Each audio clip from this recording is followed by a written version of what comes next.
Gaza में एक तरफ जहां छोटे छोटे मासूम भूखमरी की कगार पर पहुंच चुके हैं, वहीं इजरायली पीएम बेंजामिन नेतन्याहू अभी तक इस बात पर अड़े हुए हैं कि जब तक हमास पूरी तरह से सरेंडर नहीं करता तब तक इजरायली सेना गाजा से एक कदम पीछे नहीं खींचेगी, भले ही पूरा गाजा इजरायली सैनिकों की कब्रगाह क्यों ना बन जाए।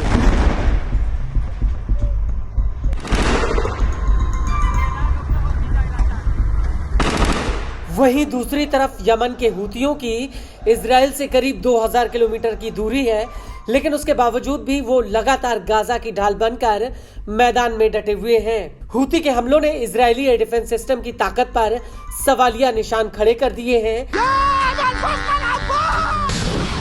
इजराइल द्वारा यमन में हूती के ठिकानों पर हमलों के बावजूद हूती टस से मस होने का नाम नहीं ले रहे, और यही वजह है कि अब हूतियों ने इजराइल को एक बार फिर से दहलाकर रख दिया है।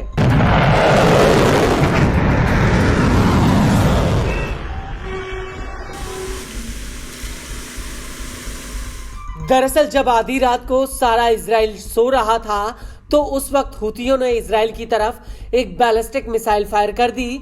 इस मिसाइल हमले की वजह से आधी रात केंद्रीय इजराइल और जेरूसलम इलाके में हड़कंप मच गया और लोग अपनी जान बचाने के लिए बम शेल्टर की तरफ भागने लगे थे।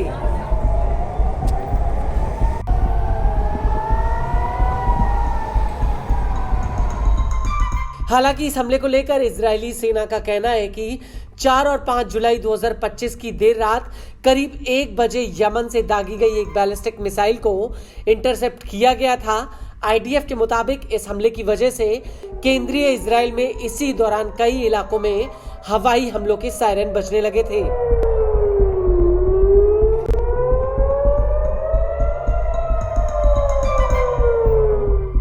हालांकि आईडीएफ का कहना है कि उसने हूती की इस मिसाइल को सफलतापूर्वक इंटरसेप्ट कर लिया था, जिसे टारगेट पर पहुंचने से पहले ही ढेर कर दिया गया।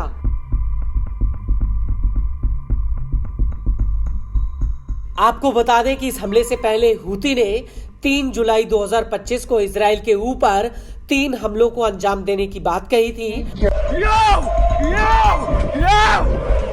हूती के प्रवक्ता ब्रिगेडियर जनरल याह्या सारी ने इस हमले की जानकारी दी थी। सारी के मुताबिक हूती के लड़ाकों ने इजराइल के ऊपर 3 हमले किए।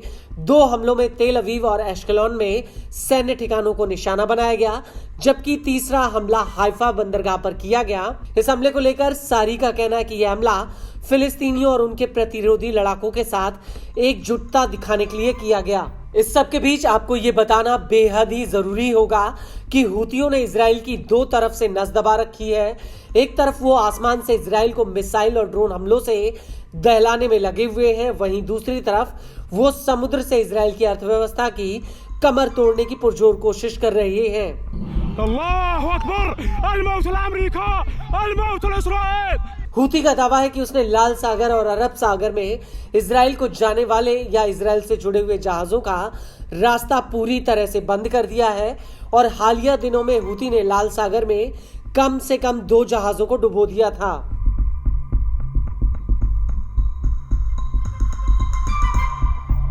वहीं हूती के हमलों को लेकर इजरायली सेना का कहना है कि मार्च 2025 से लेकर अब तक हूती ने इजराइल के ऊपर 67 से ज्यादा मिसाइल और कम से कम 18 ड्रोन हमले किए हैं।